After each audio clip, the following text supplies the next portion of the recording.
Hi, I'm Carlin Borisenko. In early 2020, I was the knitting Democrat who accidentally went viral on the internet for going to a Trump rally and then left the party. I became the conservative darling, was on all the shows, traveled around the country, and then realized that conservatives were no better than Democrats. If there's one thing that I've learned, it's that both political tribes are two sides of the same coin. But it wasn't all bad. On my journey, I became obsessed with understanding the woke ideology and the culture war.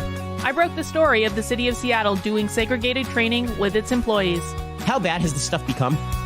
The city of Seattle has now put out, I'm not kidding you, this is according to Dr. Carolyn Borisenko, who's an organizational psychologist. The city of Seattle asked its white employees to voluntarily spend a day off in a training about their internalized racial superiority. I broke the story that led to the first ever federal lawsuit against critical race theory in the schools. I broke the Coke Be Less White story, one of the biggest anti-woke stories of all time. It got over 30 million views. Coca-Cola's corporate headquarters even had to change their outgoing voicemail. Throughout the past few days, you may have seen inaccurate reporting on the content of our recently launched diversity, equity, and inclusion training program. I exposed the schools in Burlington, Vermont for grooming middle school children live on the internet. They called me an unwoke cult leader for that. And the Vermont Human Rights Commission slandered me publicly as being a hate channel. I even got called a hero in Breitbart for exposing that the Washington Post was writing a hit piece on Christopher Rufo. I have broken story after story after story about what's going on in the public schools, from Cambridge, Massachusetts, to autistic sex education, to the Department of Education in Michigan, literally training teachers all over the state how to groom children. I wrote a book called Actively Unwoke, the ultimate guide for fighting back against the woke insanity in your life. I host a podcast all about fighting back, and I'm downloading all of my knowledge to you on my Substack, carlin.substack.com. The world is a crazy place. We are literally surrounded by cults on all sides. On this show, we're going to do a deep dive into all aspects of the culture war, and I will show you the dark, dystopian underbellies on both sides. Here are the commitments I'll make to you. I will always tell you the truth. I will always bring you receipts. And if you stick with me, I promise you will see the world differently. Welcome to the cult. Please mount that like button for me and subscribe if you feel so inclined.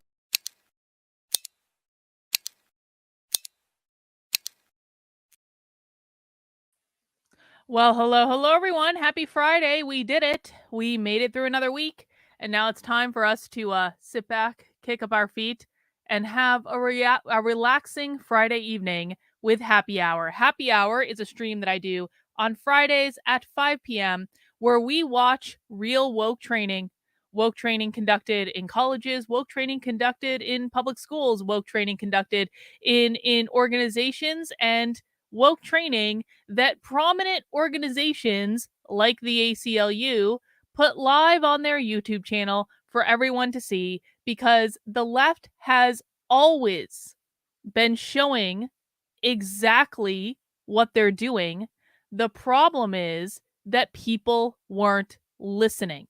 And the reason that people who watch my content, both kind of like the intro level content like this, because Happy Hour is definitely more an intro to the woke left, but then on my more advanced content, like the socialism content, Socialism Saturdays, the people who watch my content on a regular basis know more about what is going on in the woke left than anyone else on the internet. You guys know more than the pundits. You guys know more than the commentators. You guys know more than Dave Rubin and Ben Shapiro, the intellectual dark web defenders of free speech. You know more than every single other people on the internet, with the possible exception of James Lindsay's hardcore audience that listen to like the 4-hour podcasts on Hegel and Marcuse. Like, they know a lot too. We're not going to, we have to give credit where credit is due.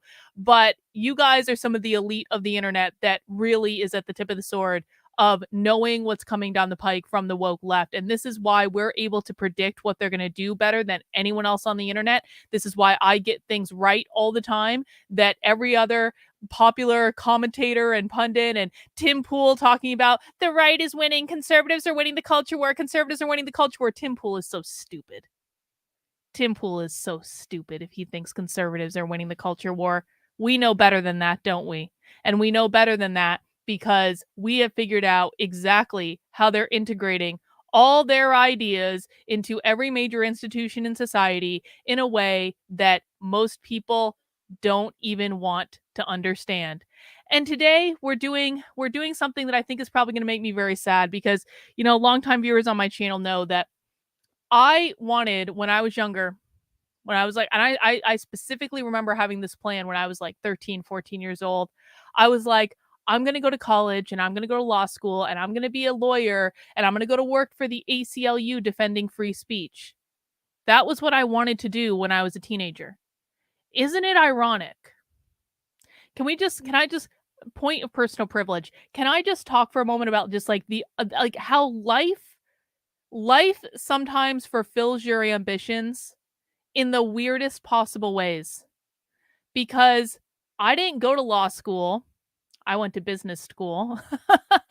I didn't become a lawyer working for the ACLU defending free speech because we know that now the ACLU doesn't even do that anymore.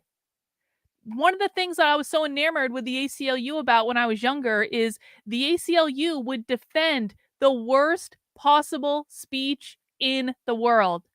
They would defend the right of the KKK to protest. They would defend the right of the neo-Nazis to protest, not because they agreed with the KKK and neo-Nazis and all these other horrible groups, but because they believed in speech so much that they believed that the most deplorable, yeah, I said it, the most deplorable speech in the world deserved protection. Because if you defend the worst possible speech in the world and people's right to say it, that's when you protect speech for every other person.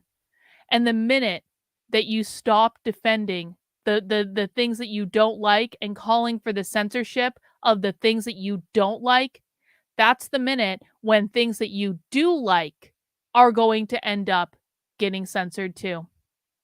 I understood this when I was 13 years old. I don't know what the hell happened. The reason that I didn't end up going to law school and to go become a First Amendment lawyer to fight for free speech with the ACLU was at the time that I was in college, I was like, this is taken care of. We don't need this anymore. People understand speech. I'm going to go do other things because we don't need this. There's not going to be any job opportunities there. And now here I am on the internet 20 years later, spending more time than I feel comfortable with in the past couple weeks defending Nick Fuentes' right to free speech. Isn't that ironic? Life works in mysterious ways. Well, guys, I was looking for a presentation to watch earlier, and I've actually got two presentations for us to watch today because the first one is a little bit short. Usually on happy hour, we do longer presentations, like an hour and a half or so. And so I've got a 40-minute presentation for us to watch, and I've got an hour-long presentation for us to watch, and those together will get us a good bit of content. Going to take the super chat from Nuru2. Thank you. Finishing your reaction from yesterday. Every time you yell at Ben, I'm trying not to internalize it. No, not you, Ben. That's Nuru2's real name. Well, first name anyway. No. Relax. Thank you for the super chat. I appreciate it. So I've got a couple things that are pulled up here from the ACLU for us to watch today, and these are both off of the ACLU's YouTube channel. One is a year old. Excuse me. One is a year old, and it is called Defending Trans Youth and Students' Right to Learn. And this was ironically, oh look, they premiered it on my birthday last year. On my birthday, which is April 12th, the ACLU premiered this video. Across the country, we are facing a surge of discriminatory legislation targeting trans youth and students' right to learn free from censorship. Just 3 months into 2022, state lawmakers have proposed more than 200 anti-LGBTQ measures in 35 states, overwhelmingly aimed at trans youth, and more than 110 measures across 33 states that would restrict discussions of race, gender, and sexual orientation in the classroom. At the same time, politicians and school boards are moving to book bans from public schools and libraries, largely by Black and LGBTQ authors. Now, when I read that description, what people should be hearing is the ACLU has been taken over by queer Marxists, because that is the language. One of the reasons we watch so much socialism on this channel is so that we can all really internalize the language, so that we can identify when the language of socialists and the language of Marxists is showing up in like normal everyday things, right? Everything I just read in that description reeks of queer Marxism. Did people see that? Do regulars on the channel see that? Did you hear queer Marxism when I read that description? Let me know in the chat. That's the first presentation we're going to watch. The second presentation we're going to watch is from 2 years ago, so it's a little bit older. But you guys know that I love nothing more than when I'm not sure if this is kids. I'm hoping it's not kids. You guys know that I love nothing more than when organizations virtue signal by putting children on the internet. This is a presentation that the ACLU posted on their YouTube channel 2 years ago, March 29th, 2021. Join the ACLU for a nonpartisan discussion of the Biden administration about supporting trans and non-binary rights. Actress and advocate Angelica Ross will lead us in a discussion with Reggie Greer, the White House LGBTQ liaison. Did you guys know that the White House had an LGBTQ liaison? Apparently they have ever since Biden took office. Isn't that nice?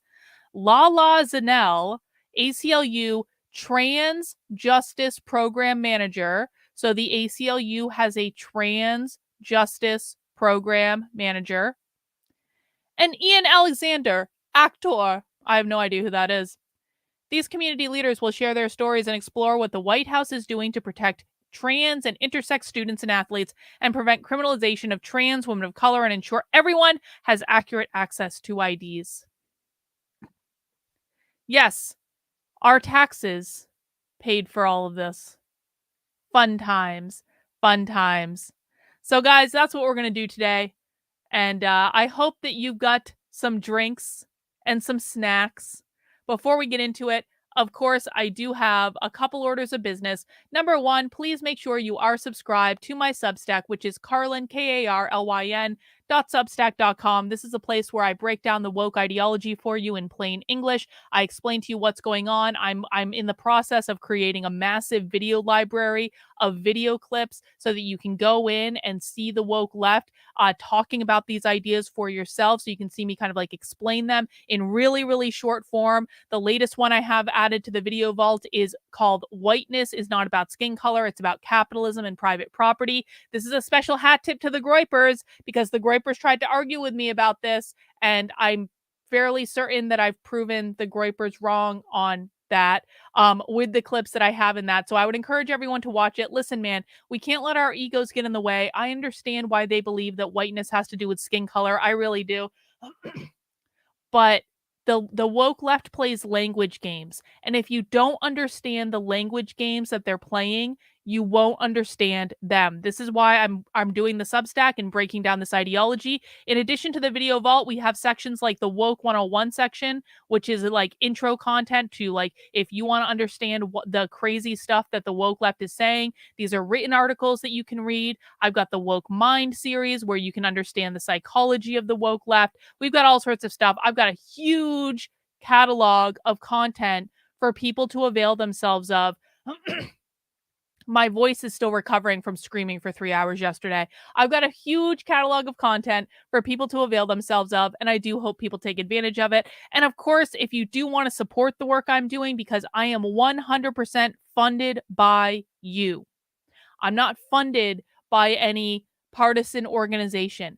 I am funded by average people who understand the value of understanding what the left is doing and want me to continue exposing it. So if you want to support the work I'm doing and help me create even more content for you, please make sure you sign up as a paying supporter on my Substack for $8 a month or $80 a year. You will get access to a variety of perks, to include 2 Zoom calls with me every single week. They are private, they are unrecorded, they're awesome. They occur on Mondays and Wednesdays, to include access to the supporter Discord, where you can come and join our weekly movie nights. Does anyone know what movie won the poll for movie night tomorrow? We're going to be watching a scary movie on Sunday night at 8 p.m. It's either going to be like Friday the 13th or Halloween or Texas Chainsaw Massacre, or there was another one too that I can't remember. If someone knows who won the movie night poll, please let me know in the chat, because I don't know who won the movie night poll. I was trying to figure out before we went live, but I couldn't figure it out. But we will be watching a movie on Sunday at 8 p.m. in the supporter Discord. We do that every single week. Wishmaster won. Ugh, that was the one Jennifer wanted. I didn't want to watch Wishmaster. That's fine. It's a democracy for movie night, so just because I don't want to watch Wishmaster doesn't mean anything. So I guess we'll be watching Wishmaster. I know I just sold that, right? But we do watch a new movie every single week. Come and join us. Movie nights are awesome. We do movie trivia. We talk about the movie. There's like nerd facts and stuff like that.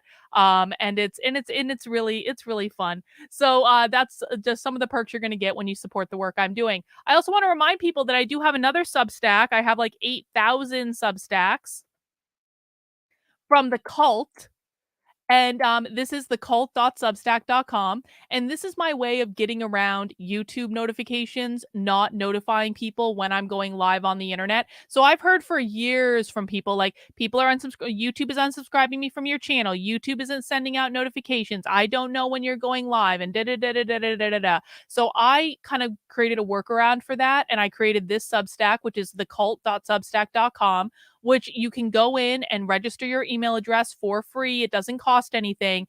And when I go live, almost every time, some days I miss it, every once in a while, I'm just really busy.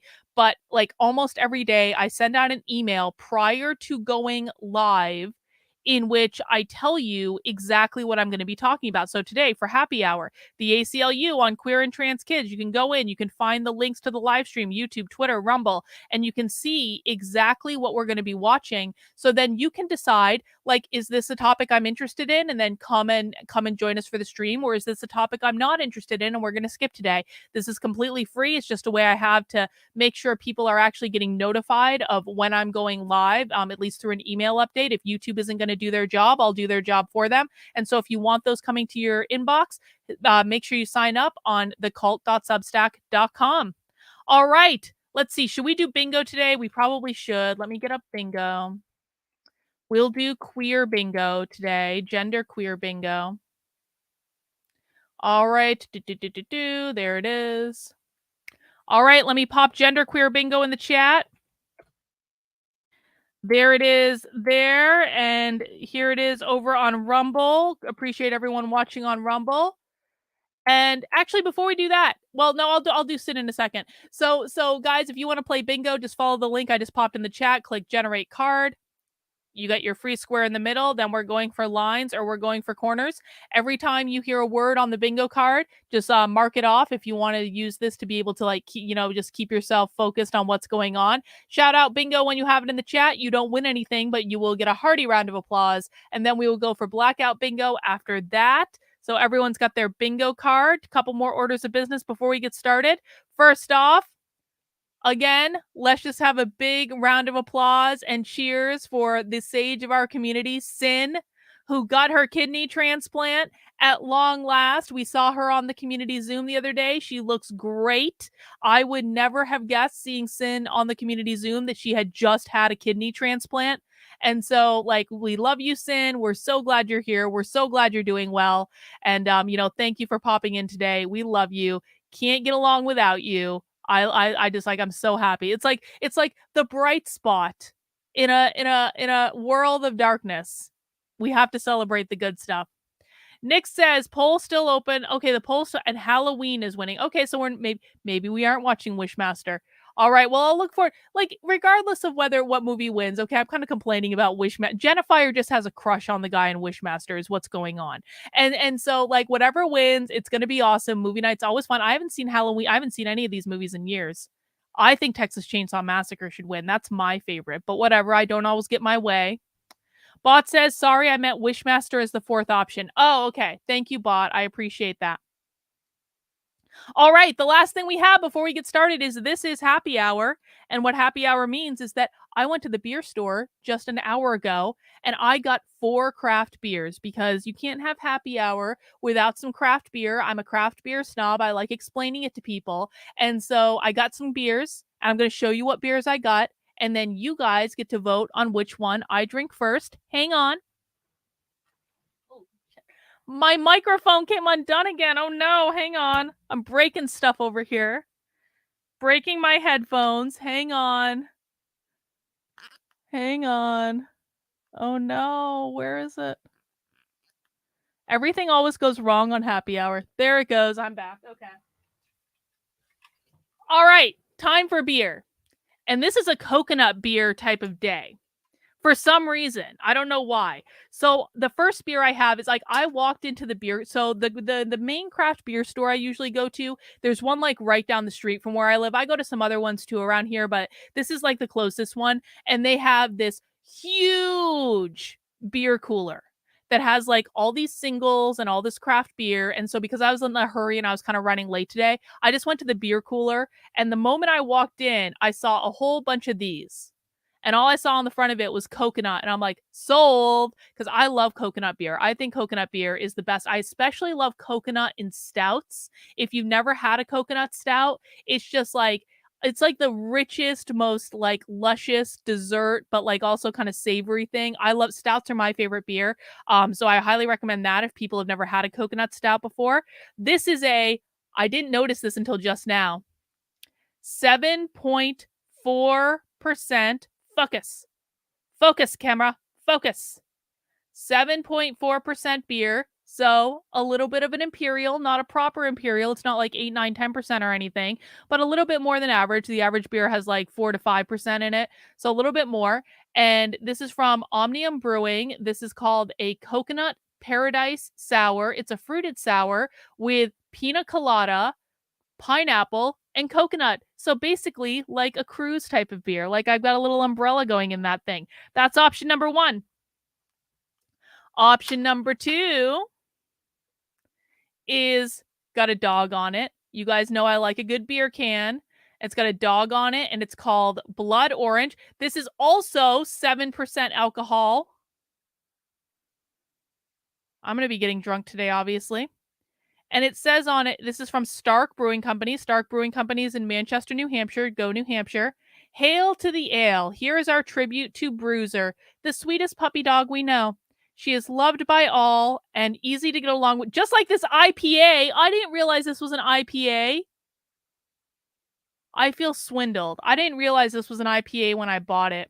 I don't like IPAs. As maybe it'll be a good IPA. Maybe I'll just give it to Victor later.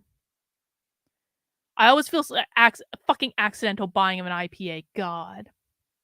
With the addition of the sharpest sweet blood orange, fresh from the winter gardens in Dorm, the overripe fruit aroma will fill your nostrils when you take a breath.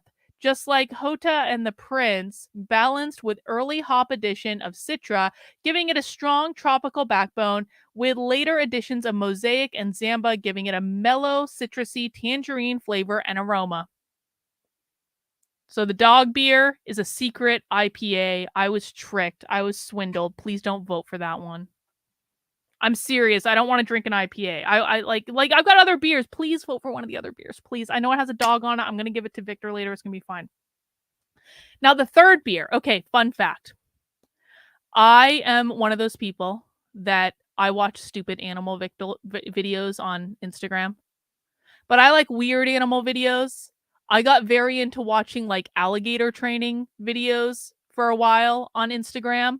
And I kind of feel like I've watched so many alligator training videos that if I was ever attacked by an alligator, I feel pretty comfortable that like I could handle the situation, because alligators are basically like dogs. Well, not exactly like dogs, but I feel like, anyway, I've watched a lot of alligator training videos.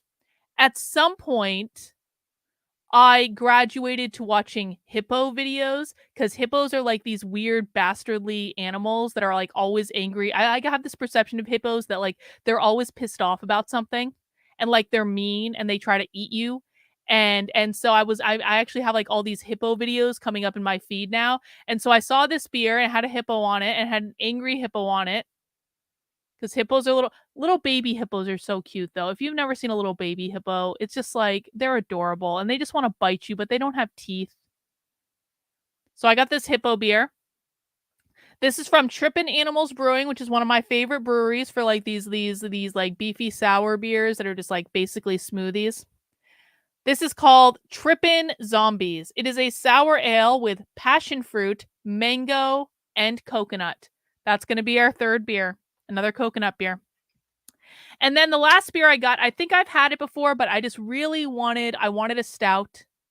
And this was like the only stout I could find in the beer cooler today anyway. And this is from WeldWorks Brewing, another great brewing company. And this is an Imperial. So this one actually I think has the most alcohol. Hang on. What is the alcohol content on this? This is the most alcoholic of all the beers with 8%. So this is an Imperial. And this is a coffee coconut stout. Remember earlier I said I liked coconut stouts. This is with toasted coconut, milk sugar, Peruvian coffee from Zoe's Cafe from WeldWorks Brewing Company in Colorado. Okay, guys, so those are our 4 options. We have the coconut sour, which is going to be more like a pina colada. We have the blood orange secret IPA that I didn't know was an IPA when I bought it. We have the passion fruit beer. The passion fruit beer is the hippo beer, okay? And then we have our coffee coconut stout. Let me put the poll in the chat. Let me know which one you want me to drink, and while you guys are doing that, I will get the stream set up for our first video for today. If this is your first happy hour, welcome. I'm really glad you're here. Please go ahead and mount the like button for me. We do not smash on this channel. We're not savages. We mount like adults. If you don't feel like mounting the like button, then you can caress the like button. You can kiss the like button. You can high five the like button. You can do whatever you want to the like button, except for smashing it, just because smashing it is for heathens, all right? But let me know what you're doing to the like button. If you have something special that you're doing to it today. We're gonna close the voting in 5, 4, 3, 2, 1. You guys didn't make me drink the IPA. We're doing the stout. Thank you for letting me have my way. Thank you guys for letting me have my way. The coconut stout is the winner. Let me put the rest of the beers back in my cooler. I really have been craving I haven't had a good stout lately. I'm excited. I also feel like I've bought this beer before, and I feel like this is the one that never gets voted for. And then Victor ends up drinking it because I always have leftover beer from this that I plan on drinking, and then Victor drinks it because it's community beer, which he's allowed to do. And sometimes Victor gets industrious and he drinks my beer because he knows he'll go to the beer store and replenish it. It's what happens when you get married. My beer is your beer is my beer. There we go. Look at that. Beautiful. Beautiful alcoholic coconut stout. Cheers, everyone. If you're drinking something fun, put it in the chat. Oh, it's so good. It's so coffee-y. Beautiful. All right, guys, let's get this party started. The first video we're watching today is from the American Civil Liberties Union, the used-to-be bastion of free speech that is now transitioned to talking about all things trans and queer. We are watching a presentation from the ACLU defending trans youth and students' right to learn. This is about a year ago, so just keep that in mind. This is not current today. This was a year ago. Let's get this party started. And thanks for joining today's ACLU Town Hall. I'm Becky Edwards. My pronouns are she, her. I'm the Chief Everyone put their Communications pronouns in the Officer chat. at the ACLU, and I'll be moderating the discussion today. Right now, Pronouns across in the the country, chat. state lawmakers are attacking transgender people, particularly trans youth, and working to censor classroom discussion on race, gender, and LGBTQ issues. This is a nationwide crisis. And the young people who are the targets of these anti-trans and anti-inclusive education bills are coping with the heaviest burden. Over the next 30 minutes, we'll discuss the record number of attacks on transgender youth and students' right to learn, how the ACLU is fighting back, and what concrete actions you can take to help. So let's dive right in. I am joined by 2 incredible colleagues today. They work around the clock to fight these escalating attacks, and I'm thrilled and honored to have them here. First, let's start with Chase Strangio, the ACLU's Deputy Director for Transgender Justice. Hi, Chase. Hi, Becky, and hi, everyone. Thanks for joining. I saw it coming. I did. Chase, this year has been brutal for you and so many others. State lawmakers across the country have introduced a record number of anti-LGBTQ bills, most aimed at trans youth, including banning medically necessary health care and participation in school sports. And in Texas, the state is even threatening families of trans kids with child abuse investigations. Does Texas really want to take away trans kids from their parents and put them in foster care?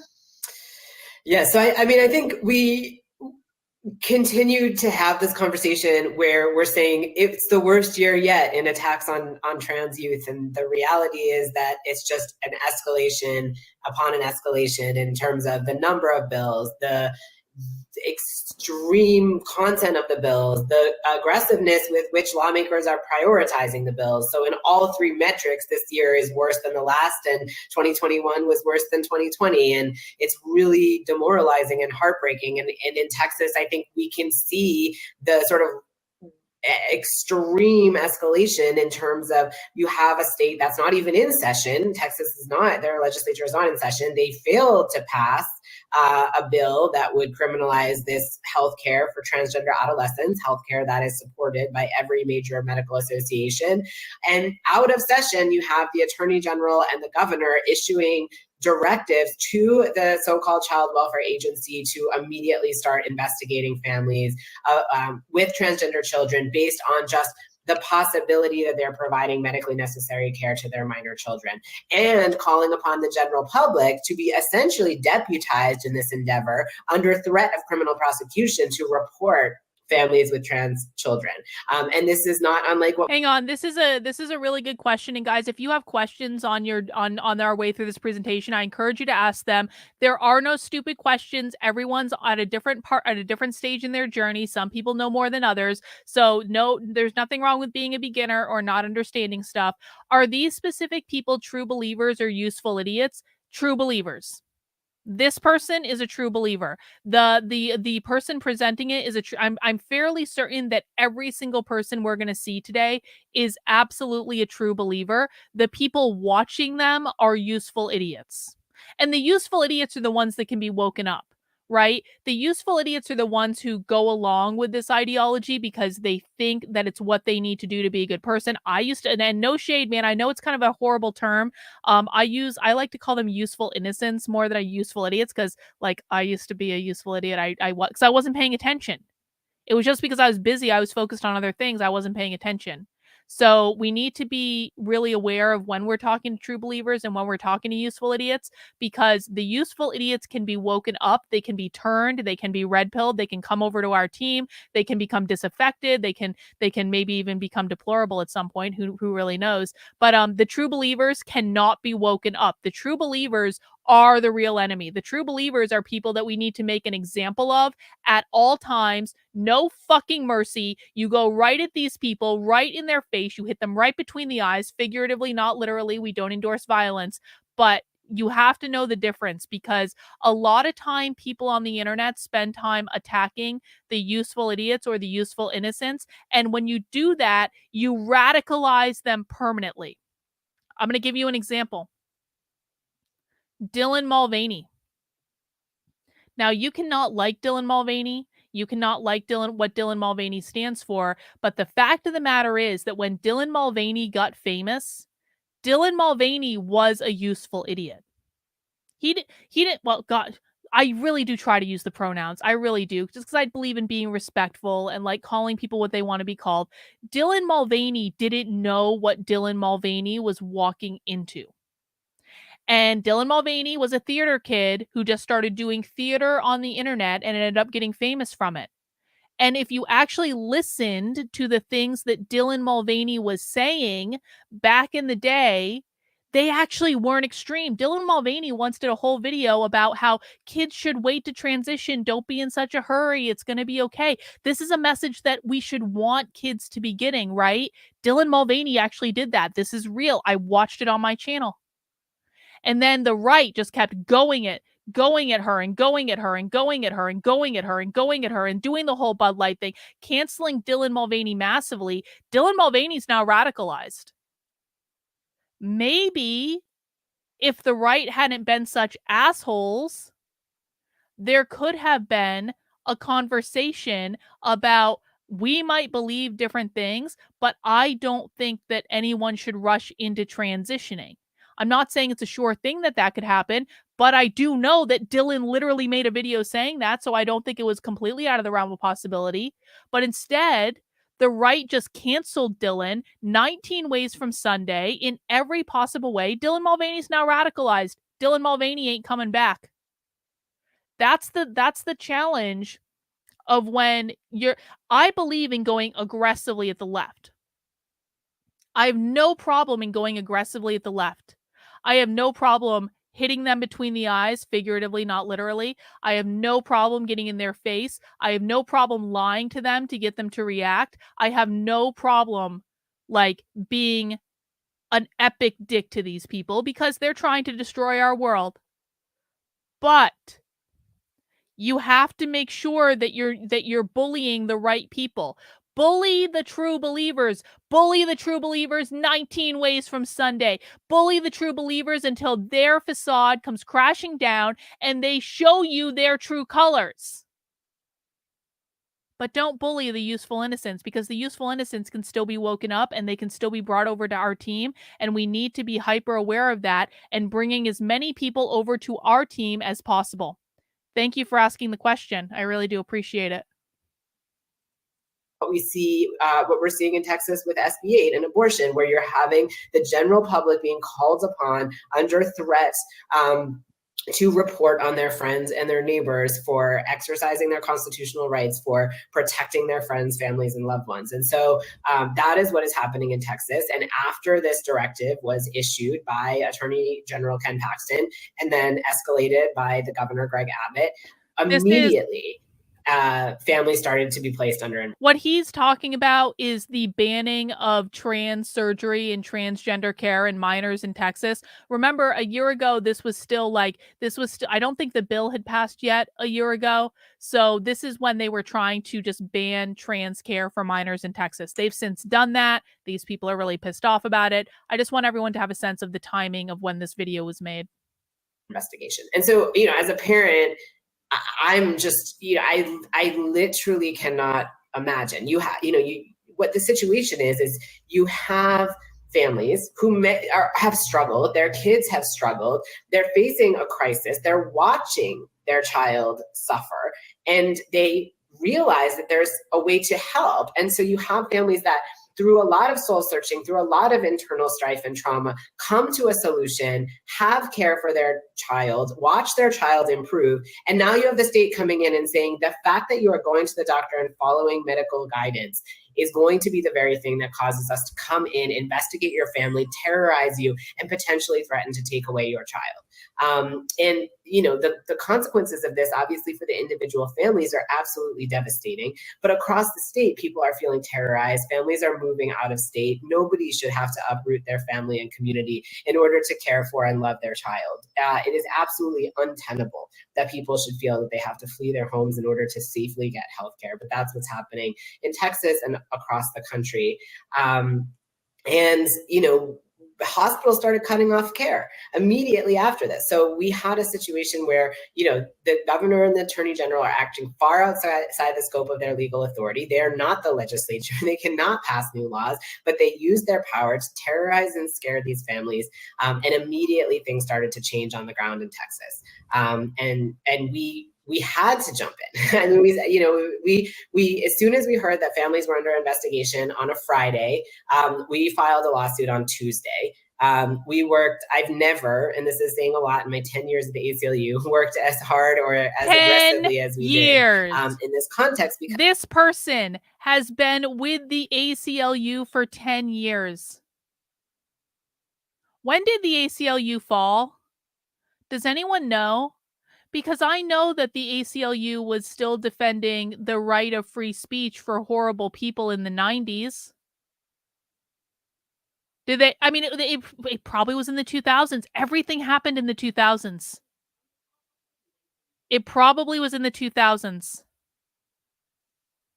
I think they fell way before that, Kurt. I don't think it was before 2000. I think it was. I don't think it was. I don't think it was 2000. I think it may have been in the late 2000s. Because a lot of this stuff seems to be like this is a common theme that I've seen over and over and over again. Equity started getting pushed into schools, into public schools in 2008, 2009, 2010. We started seeing reports of racism in major American newspapers skyrocket 2008, 2009, 2010. They consider 2008 and the election of Barack Obama to be the time when they moved into a post-racial society. So every single thing seems to have really started kicking off around 2008, 2009, 2010. Now, keep in mind, we don't want to make the same mistake Ben Shapiro made yesterday. The election of Barack Obama didn't start this stuff. This did not start in 2008. This started in the 1930s when the Frankfurt School came to the United States and they started their long march through the institutions. Just really think about the scale of this for a second. They came to the United States with this specific intent of doing this in the 30s. And then did their battle of inches for decades to get themselves ingrained into all major institutions of power, focusing predominantly on higher education. And then the 50s, maybe I have that wrong. Maybe I'm just like, I think it was the 30s, though, that this started. It may be the 50s. Anyway, a long-ass time ago. A long-ass time ago. Whether it was the 30s or the 50s is irrelevant. I'll look up the date later, okay? But the point is that they were focused for years on taking over all major institutions. Again, guys, the 4 goals of the woke left are always and forever the same. Gain as much power as possible, destabilize the system, attack capitalism, usher in their Marxist utopia. So between when they landed in America at Columbia University, I'll say the 50s I just don't want to argue the date. Maybe it was the 50s. I don't know. Maybe I got it confused with something else. When they landed at Columbia University in the 50s or whenever that was, they started their long march through the institutions up until the mid 2000s. They were focused on gaining as much power as possible. All right. So it was after World War. So we're going to say the 50s then. Fine. It doesn't matter, guys. This is not the point. The point is actually not right now the exact date, okay? I need everyone to focus. Put down your fucking autism. The point is that they worked for decades to take over the institutions to, number one, gain as much power as possible. Around the mid-2000s, and definitely culminating, I think, with the election of Barack Obama, that's when they moved from focusing on gaining as much power as possible to tactic number 2, which is destabilizing the system. And people think that this all started with Barack Obama, and Ben Shapiro is very confused and thinks this all started with the election of Barack Obama. No, it didn't. What happened is they worked for decades to put themselves in positions of institutional power, and then the election of Barack Obama activated them, and they switched from gaining as much power as possible to destabilizing the system. And the reason that people think that this started when Barack Obama was elected is because that's when they started using their positions of power to destabilize the system. What do I mean by destabilizing the system? They started causing problems that impacted the lives of normal people. Prior to that, it was under the radar. It was covert. They were just getting themselves into position. It's kind of like when you're playing chess and you're moving your pieces all around the chessboard to try to corner, but you're trying to do it in a way that your opponent doesn't know what you're doing. So you're like moving pawns around and bishops, and like you may take a pawn or a knight or something here and there, but it's like you're getting all your pieces set up on the chessboard, and you hope that you're doing it in a smart enough way where your opponent doesn't realize your strategy, because all of a sudden you want to be able to come in and put your opponent in check and have your opponent not see it coming. That's what happened. They were getting all their pieces in place. They got all their positions of institutional power. Barack Obama gets elected, boom. They start destabilizing the system, start causing problems. That's when most people started realizing it. Is everyone clear on that? Because the stakes were just so high. And we needed to get something on file. And we worked with the ACLU of Texas, and we worked at the LGBT Project with the Women's Rights Project, who have experts on the child welfare system. We worked with our partners and colleagues at Lambda Legal, and we pulled together a lawsuit Beth, and I'll ended get up you having bingo. a full evidentiary hearing within a matter of 3 weeks in state court in Texas, and we're able to get this law enjoined. And so thankfully There's right bingo. now, we're in a situation where we have a statewide injunction, but it could, it could go away at any point because Texas officials are aggressively, working to undo our court win and trying to re-implement these investigations into families. It did not start with gaming or movies. It did not start with that. It started with education. All of it started with education. Everything that you've seen seep into all other areas started with people learning it in colleges and universities, and then after that, learning it in public schools. Everything else is downstream from education. This is when you started noticing it. But again, it's like sleeper agents, guys.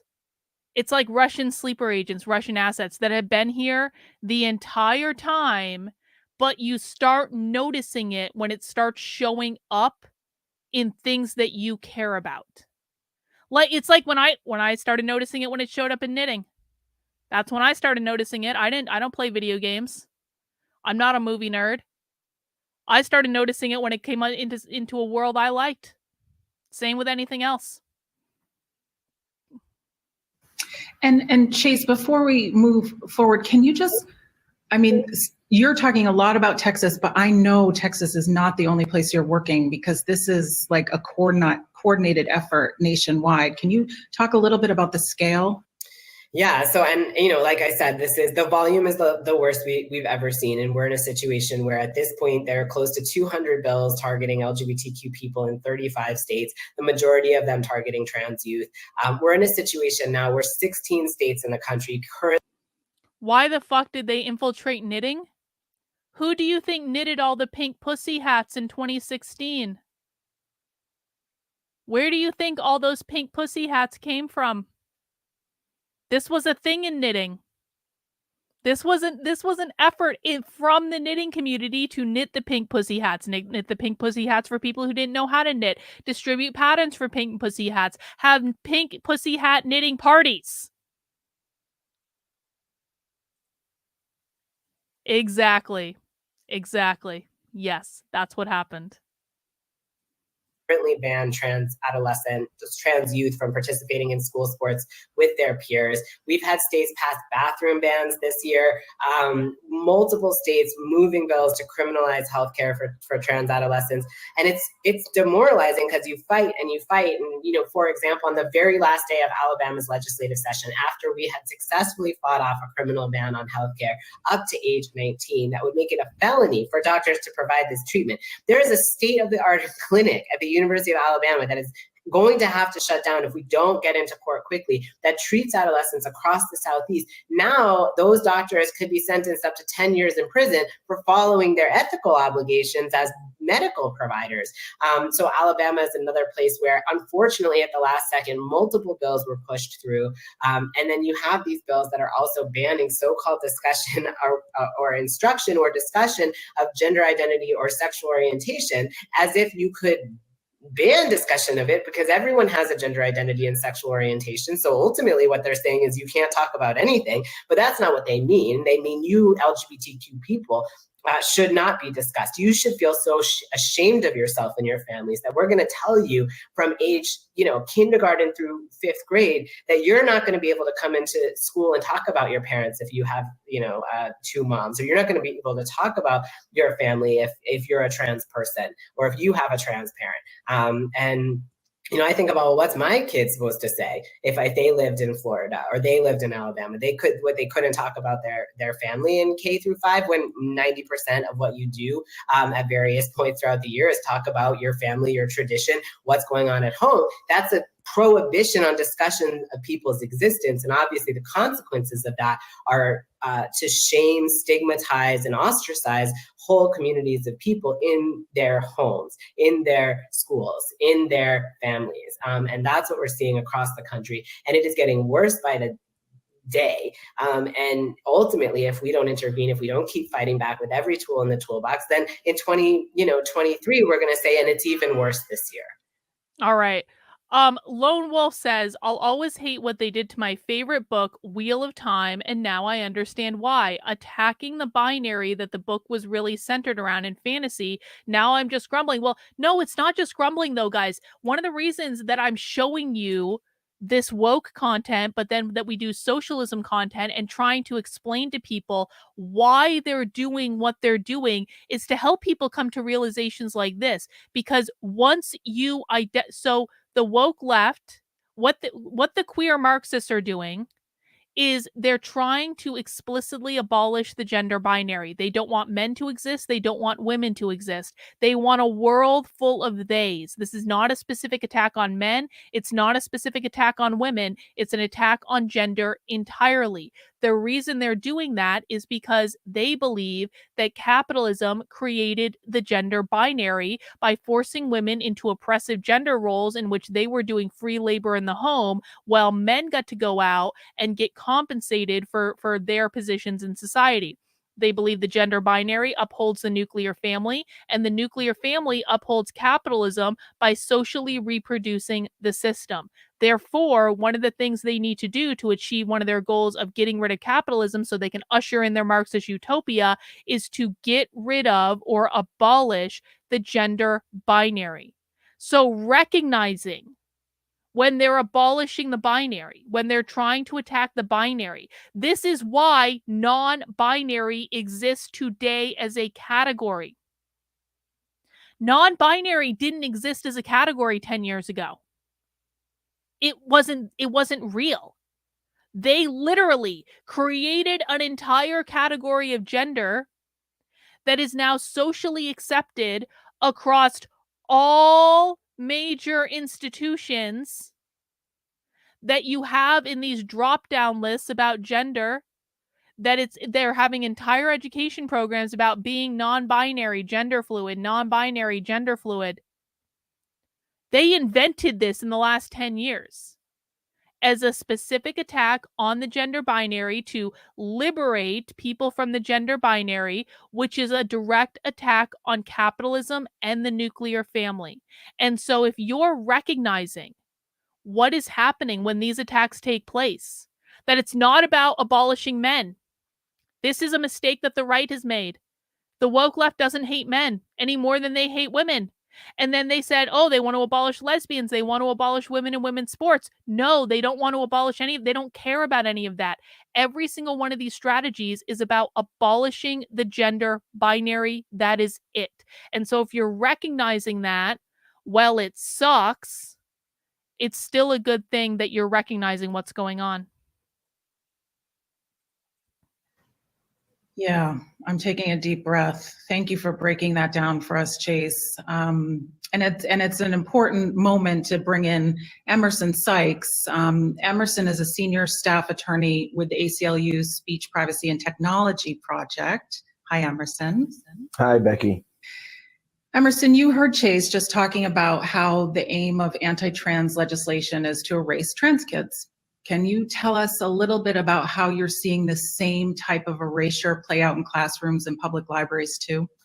Sure. Becky, we've seen not just at the state legislatures, but also at the local level, efforts around the country to... Hang on, I want to make a point about androgyny because Mark Meets World is saying it is all androgynous. That's what non-binary is. All genders are ways to express yourself. They're doing it on purpose. I don't disagree with what you're saying, Mark. Renan says androgyny was cool back in the day. I mean, come on.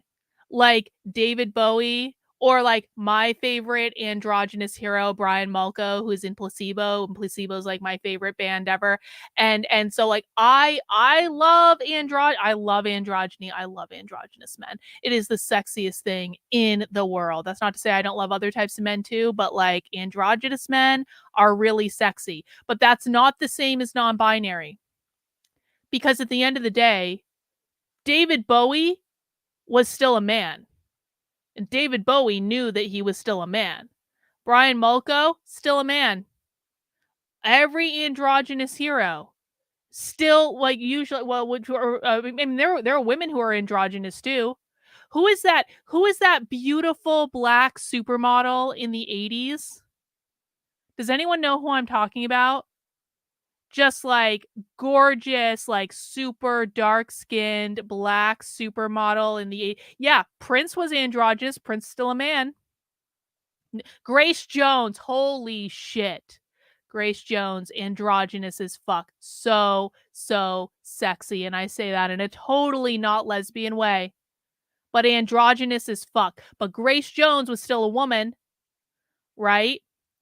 So there is a difference between people who are expressing themselves in like androgynously and people who are going all in on the non-binary. You look at someone like Elliot Page. Elliot Page has gone all in on the genderqueer. Like, and Elliot Page looks miserable and sick.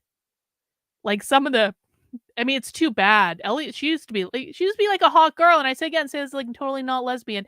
Like it's just too bad to watch. Like androgynous people, they have life in them. It's about like it's about like how I perceive it, and maybe this is just like because I'm thinking about like it in relation to musicians. Androgyny is like pure sex, isn't it? But you look at non-binary people, and it's like it's sickly.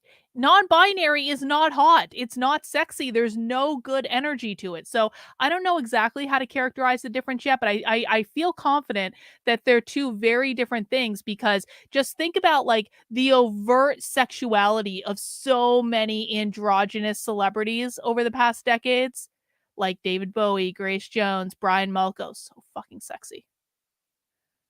But non-binary people couldn't be less sexy if they tried. Am I wrong? Are there any sexy non-binary people in the world? It's like it really is. I didn't even think of this until just now. It's like non-binary people have all sexual energy sucked right out of them. It's like they're asexual.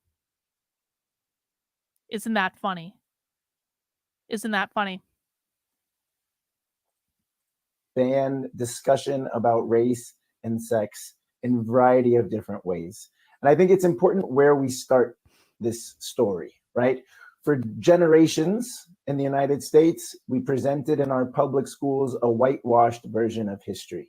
And over the last couple of That decades, means non-radical, we've had not far left extraordinary version. progress in creating a more inclusive curriculum in many places around the country. And what I think we're seeing now is the backlash against that progress, a backlash against the effort to make sure that school curricula reflect the diversity of our people, the nuances of our national journey, and also the good, the bad, and the ugly of American history and our present.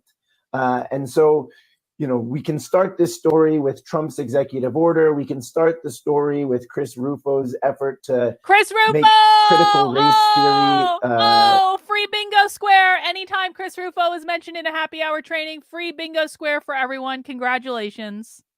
You know, to co-opt that term, which is actually describing a legal theory that was born out of it's the legal definitely academy, not taught in K through 12 has been schools. now used to describe sort of anything that provides that produces racial anxiety among Americans. And so I choose to start the story much earlier because I think what we're seeing now is the last effort to try to preserve white supremacy for the next generation. Beth asks, are androgynous and pansexual the same? No, No, not in any way, Beth. Androgyny is just like androgyny is it's like just it's like fashion. It's like I don't know how to describe androgyny, where it's like you're not fully you're kind of playing with androgyny is about playing with gender norms in terms of like your dress and your presentation, but it's not necessarily an identity. It's just about playing with like David Bowie was married to Amon. David Bowie's married to a beautiful woman. like he like but pansexual is about like basically you'll sleep with anyone of any gender identity and that sort of stuff.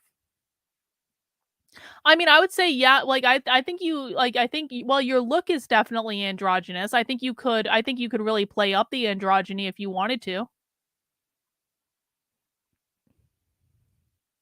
But what we've seen is a massive mobilization among folks who believe in inclusive education, people who believe in free speech, people who believe in academic freedom, to push back against these laws. 111 laws have been introduced around the country in 33 states and counting.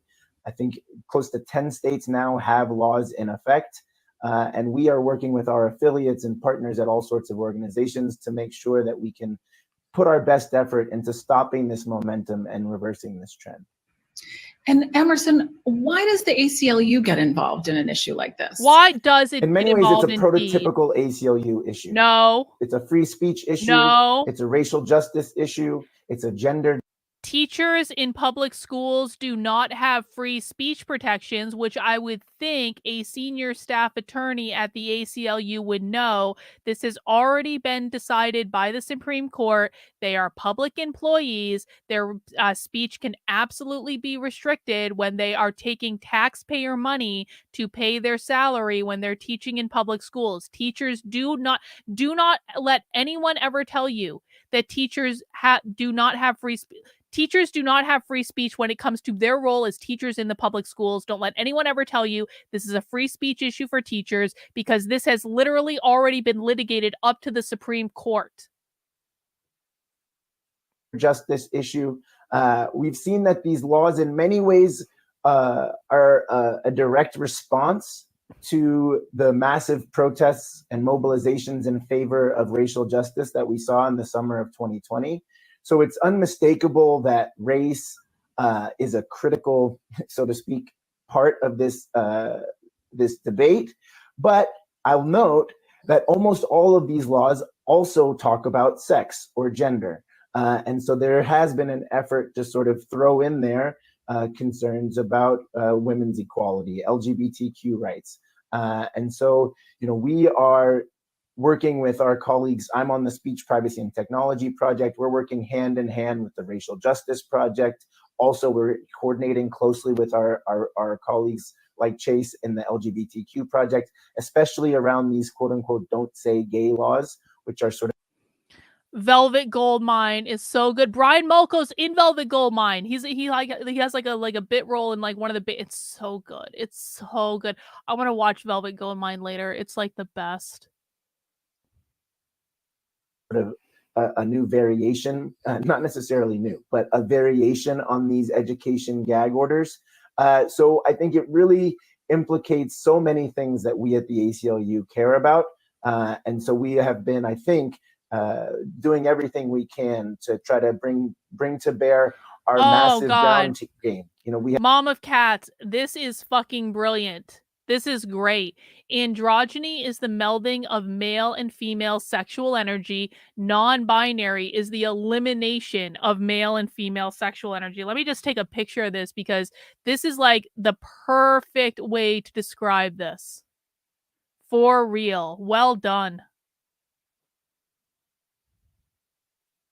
We have affiliates in all 50 states. We cover the waterfront of issues, as Anthony Ramiro likes to say. So I think for us, it was an obvious choice to get involved.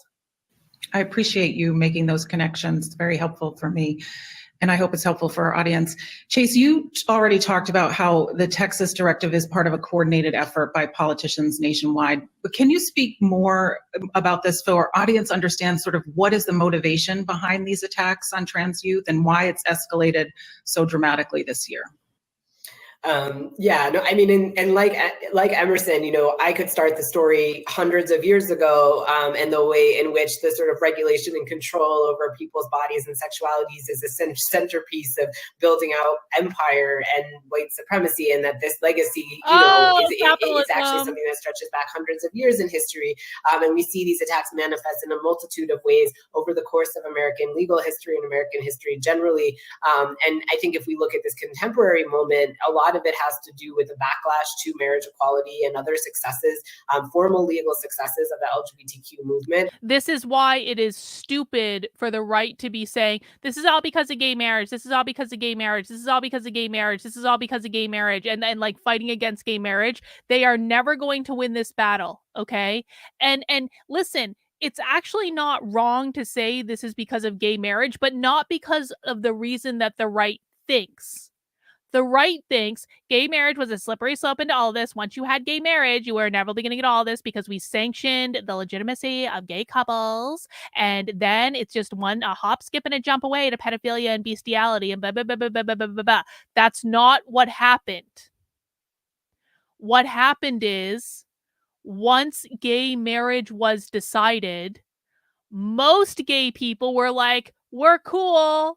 We have like we're done. Our civil rights battle is done. Okay, maybe it's not perfect, but like the big stuff is now decided. We're allowed to live like normal human beings. We're allowed to like have families and kids, and we just want to be left alone to be with the people we just like. We're good. And so the problem, which was a legitimate problem, was solved. And then far left queer activists came in and hijacked what was the fight for equal rights for just like normal gay and lesbians and bisexuals, et cetera, et cetera, et cetera. They hijacked the movement and they completely changed it from what it was into what it is today. This is when the gay straight alliances that existed in public schools since the 90s became the gender sexuality alliances. This is when queer Marxism started showing up everywhere. It wasn't a trickle down from gay marriage. That wasn't what happened. In fact, excuse me, queer Marxists don't want gay people to just get married and settle down and have kids. They call it homonormativity. When gay people assimilate to the world of the straights and just participate in normal society as like normal human beings, the queer Marxists hate that and they label it as homonormativity as a slur because their goal is not just for people to have rights and for people to be like, have like their needs met. That was never the goal. Their goal was always and forever to destabilize the system. And they hijacked the movement. After the movement won, they won. And then it got hijacked by this outside far left political force to take what it was and utilize it to try to destabilize the system. That is what happened. Naruchi, thank you for the super chat. I've been wondering, do you think Lauren Chen, hang on. Do you think Lauren Chen is one of the people whose networks told her stop being critical of Israel, as Cassandra McDonald has said? Lauren Chen is with the Blaze, and there ain't no one else on the Blaze being critical of Israel like Lauren Chen's being critical of Israel, so I don't have like insider information on that specific thing or anything, but it wouldn't surprise me at all in any way if Lauren Chen was called into a meeting and told, you better stop being critical of Israel and you better stop saying positive things about Nick Fuentes. This is why I like when I was upset when I saw Lauren Chen go back to the Blaze, because like I think Lauren Chen actually has like a really good head on her shoulders. She's more libertarian than I think people think she is, and I know that because she used to like my libertarian tweets like all the effing time. She's more libertarian than people think she is. And when she went back to the Blaze, I was like, ugh. And then I saw her shilling all this conservative content. I was like, Lauren, you don't even fucking believe this. And again, I know that because I know what tweets Lauren Chen was liking on the LPNH account when I was still back on the LPNH Communications Committee. I know what tweets of mine, like very libertarian tweets, Lauren Chen was liking. And then she's putting out all this conservative content. Like the minute she goes back to the Blaze, I was like, you don't even believe this. What are you doing? I was actually, I unfollowed her at some point. I was like, you are shilling for conservatives. I was so upset at her. Because again, she's got a good head on her shoulders. I was really upset. And then to see her kind of come out and defend Nick Fuentes and be like, this is bullshit. I was like, all right, old Lauren Chen is back. Lauren, I see you. And I followed her again on Twitter. I was like, I see you, girl. Yeah, you went away for a while, but now you're back. Okay, celebrate the triumphs, ignore the setbacks. But it wouldn't surprise me at all if she got called in and was told to shut the F up. I don't know that happened, but it would not surprise me. Thank you, Naruto. When the Supreme Court struck down bans on marriage equality in 2015 in Obergefell, immediately in 2016, we saw the proliferation of the anti-trans bathroom bill and the fixation on trans people and situating us as a threat. And that was a direct response to the success of marriage equality. And that has escalated between 2016 and the present in different manifestations and iterations of attacks on trans young people in particular. And I think the focus is on young people, who make primarily for two reasons. One has to do with the fact that there are people and there is an ideology that fundamentally opposes people being trans at all. And that's what's going on here. And that part of that ideology is to say that we can prevent people from being trans if we come in and stop kids from growing into trans adults. You don't make people not trans by restricting their rights, by restricting their information, by restricting their access to learning about their history and accessing the healthcare that they need. But that is part of it. And that's part of why we're seeing these attacks on kids. And then I think the other reason is part of this broader attack on young people and this idea that that there's a fear of change. And if we control and regulate young people, that those in power can maintain their hold over the supremacies that have elevated them for centuries. And so that's what we're seeing, all of these attempts to constrain and regulate the bodies of young people and us. Bot is asking a question. I would like to see some answers in the chat. Pop quiz for the chat. Does queer mean socialist? What do you guys think? How would you answer Bot's question? Does queer mean socialist?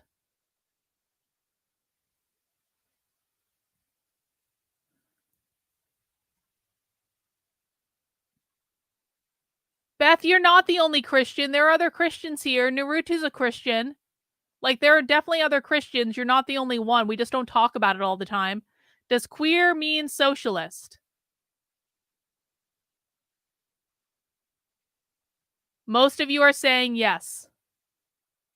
Yeah, most of you are saying yes. Most of you got it right. Exactly. Zowie's going to learn a new thing today. No, that's not correct. Kristen says yes. Rottweiler says yes. This is a really good point, Mark, because there are a lot of people in the LGBT community who came up when queer meant different things. And I know, because I hear about it all the time. They're like, Carlin, I consider myself queer and I'm not a Marxist. And I'm like, I know, but the language changed, bro. Like, I'm not talking about you. So yeah, like Mark is right about that. The language has changed. Yes, queer means socialist. Queer means socialist. Queer means socialist. Queer means comrade. Oh, I got to put that on a t-shirt. Queer means comrade. It means a member of the party. It means a far left political ideology. Party. Yes. Queer means Marxist. Queer means socialist. Queer means anti-nuclear. Well, not so much. Well, yes, kind of, but more anti-gender binary, which is also anti-nuclear family.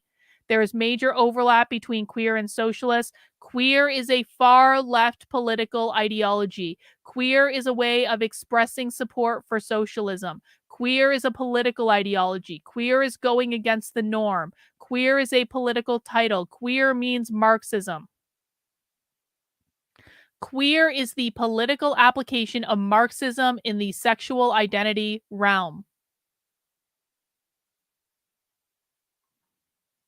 Very good, guys. Very good. And the opportunities to receive information So it's the backlash to many things, including marriage equality, including our Supreme Court success in the Bostock decision in 2020, the election of Joe Biden as well in that year, but then also this effort to entrench binary notions and control bodies into controlled information. And that's a lot of what we're seeing in this anti-trans context and in a lot of these other contexts that we're seeing. It's not dissimilar from suppressing the vote, banning abortion, restricting access to inclusive education in multiple ways. And I think, too, that the Republican Party in particular, right-wing lawmakers especially, have decided that attacking trans kids is a political base mobilizing tool. It's the same as sort of what we saw in the early 2000s with bans on marriage. Now it's attacking trans kids. We know that they're testing it, they're polling it, they believe that this is a winning issue for them. And so what we're seeing in the escalation of 2022 is in large part a gear up to the 2022 midterms. Anyone with national ambitions on the right is attacking trans kids. We're hearing, former President Trump never really did in his presidency, at least in a rhetorical sense, as a policy matter he did. Now it's, a lot of what we're hearing from all different wings of the right and the various spaces. So I think what we're going to see are these continued attacks on trans young people in the lead up to the 2022 midterms and then the 2024 presidential election. If we don't disrupt the narrative now, this is just a gateway to further right-wing policies that can curtail and constrict access to civil rights and civil liberties for everyone. Emerson, what about the motivating forces behind these classroom censorship bills? We see them popping up across the country, and we even saw them dominating the national conversation, so much so that they spilled into Justice Ketanji Brown Jackson's confirmation hearings. Senators on the Judiciary Committee weaponized the term critical race theory when questioning soon-to-be Justice Jackson and her support for inclusive education. Well, it's become a pretty morbid bingo game. Is who's going to work in CRT into what context, into a Supreme Court argument, into a circuit court opinion, into a Supreme Court hearing. We are seeing that this has become, to be quite honest, a winning political issue on the right. And we have seen the proliferation of these bills because it has been an effective mobilizing tool. And we expect that will continue into the fall and into the electoral season. This has been seen as a way of, as I said, sort of tapping into these generalized racial anxieties, discomfort with the changing demographics of America, and the reckoning that we've been experiencing over the last few years, but over the last several generations, and even going back to our nation's founding. People who are uncomfortable with a reckoning with the good, the bad, and the ugly of our past are using education and public education in particular as a battleground. And how do I know this person is a socialist? Pop quiz. See, I need to start getting more abstract with my pop quizzes, because if I ask things like, what does whiteness mean? Everyone's like, capitalism. If I ask things like, what does queer mean? Everyone's like, it's a political ideology. So I'm going to start getting more abstract with my pop quizzes for the chat, just to make sure you're learning and to keep you on your toes. How do I know this person is a socialist? Anyone want to take a guess? How can we identify socialists in the wild when they show up in things like this? Just based on the language they're using. Just based on, yup, great. Everything is a struggle to him. What does struggle mean? Struggle means the perpetual revolution. Their language, exactly. Socialists always use really specific language. He upholds inclusive history, 1619. Truthful history means radical history, which means socialist history. It means history with a far left perspective. He speaks the language, the use of language. No, not the way he dresses. Most people think I'm a socialist based on my haircut and the fact that I have tattoos and stuff like that. His language. Not everyone who's pro-public education is a socialist, although there is more overlap than I would like to think. They talk in code and it gives it away. Struggle equals class warfare. Terms like whiteness, the struggle for liberation, the words they use, not the hat, not the guys. You got to listen, guys. You have got to stop judging people based on how they dress. You really do.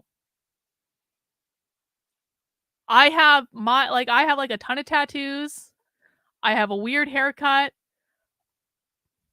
I can quite literally go undercover at socialist events because I look like a fucking socialist. I know how to dress like a socialist. Like, the minute that you guys judge people by their looks is the minute that you get it wrong. We never, ever, ever, ever, ever judge people by their looks. We judge people by their language. By their language.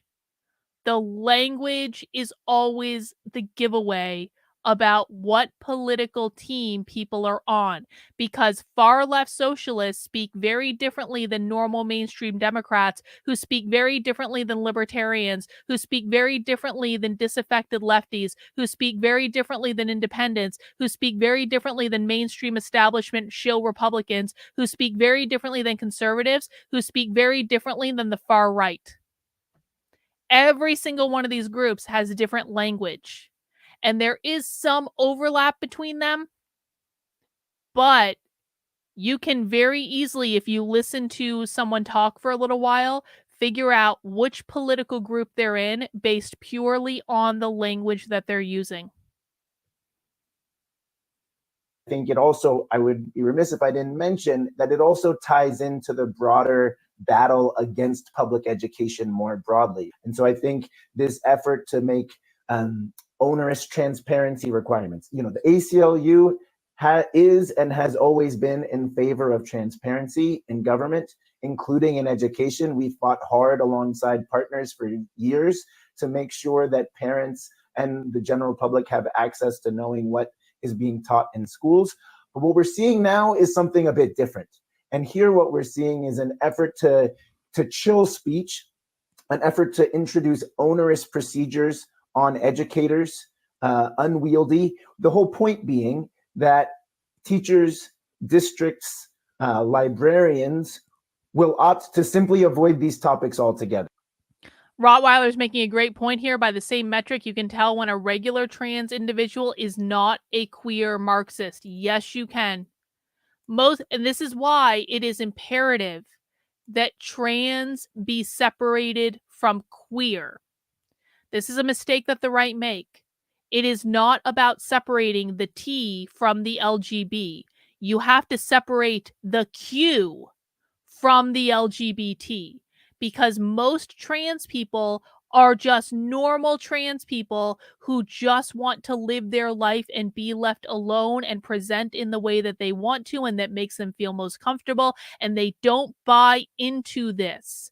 It is imperative that people start to learn the difference between the T and the Q, because I believe that just normal trans people are some of the greatest warriors that we have against queer Marxism, because they are in a much better position to speak up against it than anyone who's not trans.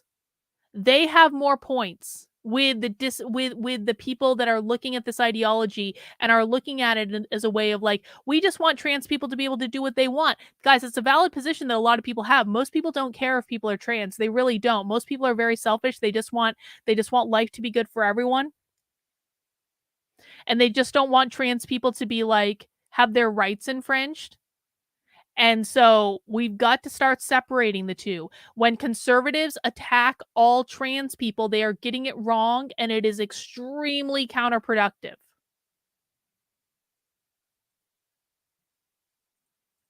Right? They're making it so difficult to get around these transparency measures, these reporting requirements, that educators are left with no choice but to avoid these important topics altogether. And as Chase said, while that may seem straightforward, avoiding these topics altogether is nigh on impossible. What they're really saying is, we want you to talk about it the way we want you to talk about it, not that you can't talk about it at all. That's the ironclad law of woke projection. That was projection. And what we think is true is that many of these laws are so sloppily drafted that they bring in all sorts of speech and prohibit all sorts of speech that should unobjective, is uncontentious, right? But in these don't say gay bills, for example, as Chase said, they're trying to stop folks from quote unquote, indoctrinating young folks in LGBTQ lifestyles. But what they've actually said is you can't talk about mommies and daddies. You can't talk about That's parents. not You what they've can't said talk at about all. That's a families. You can't lie. talk That's about not what they've said at boys and all. girls and people who feel like, whatever, no talk about gender identity whatsoever. And I appreciate that point, Emerson, because in a way you're Not to change the flow here, but what happened to the trans woman who hosted the radio show at Porkfest? Did she have to go to jail? Yes, Aria is currently in jail. She went to jail a week after Porkfest. Aria is one of the Crypto Six, which is a group of people in New Hampshire that got arrested for selling Bitcoin. So she is currently in jail for like 18 months, I believe. She seems to be doing well though. They do post updates from her Twitter account. People can send her things like books. Also, another person who I'm so sad about this. Another one of the Crypto Six, his name is Ian Freeman. Ian is like the best guy. He really is. Ian is he's just like a really good person. And he actually just got sentenced to 8 years in prison because Aria took a plea deal. And so if you take a plea deal, you're much more likely to get a lesser sentence. Ian refused to take a plea deal. He went to trial again. He was arrested for selling Bitcoin. And so he did not take a plea deal. He wanted to fight it, and he fought the good fight, and he just got sentenced to 8 years in prison not too long ago for selling Bitcoin. And I'm really upset about it. And so there's information out there. If you guys want to support them, you can look up the Crypto Six. You can look up Ian Freeman. You can look up like Aria's stuff on Twitter. Write to them, send them letters, send them books, put some money in their commissary account. Listen, guys, people know this. I have someone who it was very important in my life that went to prison for a crime he didn't commit because he was forced by the federal government to take a plea deal because he could have gone to prison for the rest of his life if he didn't. And it was just, there was a lot of circumstances around it. So he had to say he did things he didn't do in order to not go to prison for the rest of his life. He went to prison for about 8.5 years. It sucks. It sucks really bad. And, I really feel for Ian's wife. She's just like a lovely, lovely woman. And, it's a really tough thing. The government screws people over all the time, guys. I cannot emphasize this enough. If you think that you're safe from this, you're not. They will come after you, and if they want to come after you, they will get you. Anyway, let's keep going. Presenting a great segue to what I know you and Chase both like to remind us all is that in all of these discussions, we can't lose sight of the fact that we're talking about individuals, right? We're talking about the harm that is real and causing pain every day. So Chase, can you talk a little bit about what trans kids are facing now? And similarly, you talked a little bit about this, but maybe you can expand upon this. What are their parents facing? Yeah, I mean, I think one of the things that's so disheartening for trans adults like myself, for example, is that you want to believe that things are going to get better for the next generation. And in many ways they did, and they are, and have a different paradigm, and people have so much more access to healthcare. But the backlash is making it so much scarier in certain ways. And so you have young people who are given this opportunity to survive and thrive at a much younger age than I had access to, for example. I mean, there was no, visible representation of transness in my childhood. There was no access to healthcare. Even in my young adulthood, there was no access to medical care that was covered by insurance. And that has dramatically shifted, thankfully, because we have a better understanding of the care. We have every major medical association in the United States supporting this care. Unfortunately, because of how it's been politicized, we're in a situation where now these young people, they're afraid that they're going to be taken from their parents. They're afraid that they're going to lose the care that they need. They're afraid that they can't go to the bathroom in schools, that they're going to be stripped from the opportunity to play the sports that they love. And especially for the young people who rely on this healthcare, it's terrifying because, one thing that this care is it temporarily blocks puberty so people can not undergo puberty with all of these attendant distresses that come for everyone, but especially for trans people. And so you have the state essentially forcing people into their endogenous puberty, forcing people to detransition in many ways by taking away and criminalizing healthcare that they need. You already have a situation where we know that when trans young people are affirmed, that they thrive. When they are not affirmed, then you have suicide rates that are close to 50%. That's emotional manipulation right there. Experiences of suicidality. So you have the state coming in and saying, if you don't affirm them, they will literally die, okay? They will literally die. Do you want a trans child or a dead child? That is emotional manipulation. We know that what we're going to do is going to harm you and potentially kill you, but we're going to do it anyways. That is demoralizing. No young person should have to watch and witness this and have to go and fight at the state house for their basic rights, their autonomy. You know, we're seeing so many young people mobilize and testify against these bills over and over again, because some states introduce 15, 20 anti-trans bills just in one state. That, you know, is terrifying for these young people who have to be way more resilient than anyone should. And then their parents, of course, too, are terrified because they want what's best for their kids. And increasingly, parents understand that the best way to keep their kids healthy, happy, and alive is to affirm them in who they are. And that can be a journey and that can be a process. But when parents finally understand that and are affirming their kids and watching their kids thrive, the idea of losing that is terrifying. And as parents, I think we know that it is always confusing about how to best care for our children. We don't know what the pediatrics says about X, Y, or Z study. And we rely on our medical providers, we rely on our instincts, and we rely on our understanding of our children to do what's best for them. And now we have the state coming in and saying we are going to... So breaking news. I just finished part 2 of what I've now dubbed the Groyper shawl. Here, let me...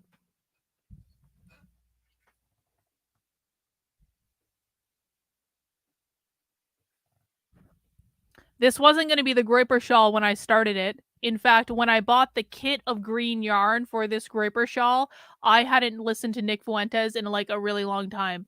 Because I literally bought the kit for this shawl while I was at the socialism conference. And I know this is shocking, I was not actually focused on Nick Fuentes when I was undercover at the socialism conference. So this was just a pure coincidence. But this is the banned shawl of 2023 because allegedly there's a hate symbol right in the middle of it. I don't know if you guys can see it. And because it's green and it's a banned shawl, I decided to, and it's been endorsed by the king himself, I decided to name it the Groyper shawl. Anyway, let's keep going. Ignore the parents, we're going to ignore the doctors, and we're going to ignore the adolescents. And the irony, of course, is that this is being done at the very same time that all of these so-called anti-CRT bills are being pushed in the name of parental rights and parents having the autonomy and control to decide what their kids learned in school. But yes, parental rights means parents having autonomy and control to decide what their kids learn in school. That's exactly what it means. But of course, if they're affirming their trans kids, then absolutely not. The state is going to come in and not only stop that, but threaten to remove their children. I mean, what is a greater intrusion upon parental rights than that? And so I think no one is threatening to remove people's kids because their parents affirm them. That is literally not happening. The toll is unbelievable. It is difficult to comprehend. So many bad things have happened in such short succession in a pandemic where people are already struggling and suffering, particularly young people who have had so much of their lives disrupted. And that is unfortunately what we're contending with. And you spoke about, you know, the journey of the parents, and I think you brought a video from a parent. Can you give us a little bit of more emotional intro? Manipulation? Yeah, I think one of the most beautiful things in this moment is watching these parents just show up for their kids. And so this is a video from Indiana of Ken Inskeep, who's advocating for his trans kid, testifying against anti-trans sports bill in Indiana. And thankfully, we're seeing a lot of this type of support from parents. But these are heartbreaking at the same time that they're beautiful. Please Please, please don't push our children even one step or closer to the precipice of suicide by telling them they can't participate in school sports like any other kid. Because when we were in the most difficult times, I was pretty sure my son was just one step away from ending his suffering. Happily, we made it through and he survived to adulthood. But you should know. I want to say, I really do actually feel for trans kid. Like, I do believe trans kids are a thing because I believe trans adults are a thing, right? I believe it has to do with the way that your brain develops. I'm not going to be one of those people that say trans kids don't exist, because I think they do exist. Now, I don't believe that it's a good idea for anyone to be medically transitioning before the age of 18, ideally before the age of 25. I really just don't think it's a good idea, because studies do seem to show that most people that think they're trans when they're younger are going to grow out of it. Not everyone, but a good amount. And so I do not believe that medical transition before you're 18 is a good idea. There are a lot of people who transition when they're adults, after their brain has fully finishing development, after they've already gone through puberty, that turn out perfectly happy trans adults. But I do feel for kids that are in this position that want to play sports, that feel like they can't play sports. I do think it's unfair. But like, I also think this is an example of like, guess what, bro? Life is unfair. I wanted to play baseball in school. I fucking hate softball. And I know that the differences between baseball and softball for people might be small and minute, but for me in school, like I'm a massive tomboy, man. I like hanging out with the boys. I always wanted to be on the baseball team, and I was fucking good at baseball. I really was. I did not want to play softball at all. And my parents kept saying, like, oh, well, you can't play baseball because you're a girl, but you can. Now, the coach of the baseball team didn't care that I was a girl. He was like, if you want to play baseball, you can come be on the team. And I was like, cool. My parents wouldn't let me, though. But they were like, you're a girl. You have to play softball. And I was like, softball fucking sucks. I don't want to. And they made me sign up for the softball team. And I hated it. And I like went to 1 or 2 practices and then I stopped going, because I didn't like softball. I wanted to play baseball. And so the moral of the story is that like, I understand, like, it does kind of suck, but guess what? Life is fundamentally unfair. Sometimes we don't get to do things that we wanted to do. I didn't get to play baseball in school, and I turned out relatively okay. It wasn't a great traumatizing ordeal. It sucked at the time. I may have thought it was like the end of the world at the time, but it turned out to not be that big of a deal in the long run. He also moved out of Indiana because he felt the General Assembly had made it clear that even though he was born and raised here, he was not welcome in Indiana. For these reasons, my family and I ask that members of this committee vote no on House Bill 1041. Thank you very much. Ken's testimony is so powerful, and he's so clear about how the stakes are life and death. Chase, what is the status of this bill now? So thankfully, the governor of Indiana vetoed this bill. It passed. We are still fighting because there is a very real possibility that the legislature will override the veto. Utah, for example, their Republican governor also vetoed a sports bill that was then overridden by the legislature shortly thereafter. In our lawsuit in Arkansas from last year, you had the Arkansas governor veto the anti-trans medical care ban, and it was overridden by the legislature within 24 hours. The Kentucky governor has vetoed an anti-trans sports bill, also threatening, there's also a real threat of a veto override. So these fights are relentless, and it is this incredible moment of victory when we have these beautiful parents and these young people talking about how important it is to stop these bills. And then you have a governor saying there is no problem here. We have real problems in our state. We have governance issues. We have things we should do. So thankfully it was vetoed, but we're going to keep fighting because we do not want to see it overridden. And we have to keep reminding ourselves, and anyone who will listen, that we're talking about children here whose lives are being threatened by politicians in the very places that they should feel safest, in their homes and their schools. Emerson, let's talk a little bit about students and their teachers. What are they holding in this moment as politicians and others try to restrict open and accurate dialogue about our country and its history? It's a really important point. I think very often this issue gets framed in terms of concerned parents versus radical teachers. And as Chase Radical pointed means out, the irony socialist. or even hypocrisy of highlighting concerned parents while with one hand, while at the same time pushing these anti-trans youth bills is quite frankly disgusting. But I think what we've tried to do is focus on the students and focus on the First Amendment protects the right to speak, but the First Amendment also protects the right to receive information. And specifically, it protects students' right to receive information. And the harm is to teachers, as I mentioned, in terms of their licenses being at stake from these vague and misguided laws. But at the end of the day, I think the most tragic harm falls on the students who are denied access to a comprehensive and inclusive education. And the legal test is honest. Courts give a lot of deference to public officials, education officials, to craft school curricula within their area of expertise, right? So the legal test is just that any curricular decisions must be reasonably related to a legitimate pedagogical interest. So just reasonably related to some kind of legitimate educational interest, which is honestly not a very high bar. But where you have laws that are explicitly contrary to all of the research and all of the educational guidance that many of these same state board of education have issued. If you look at state standards, they say you need to provide diverse perspectives. You need to provide critical thinking skills. You need to highlight the narratives that reflect the students' identities.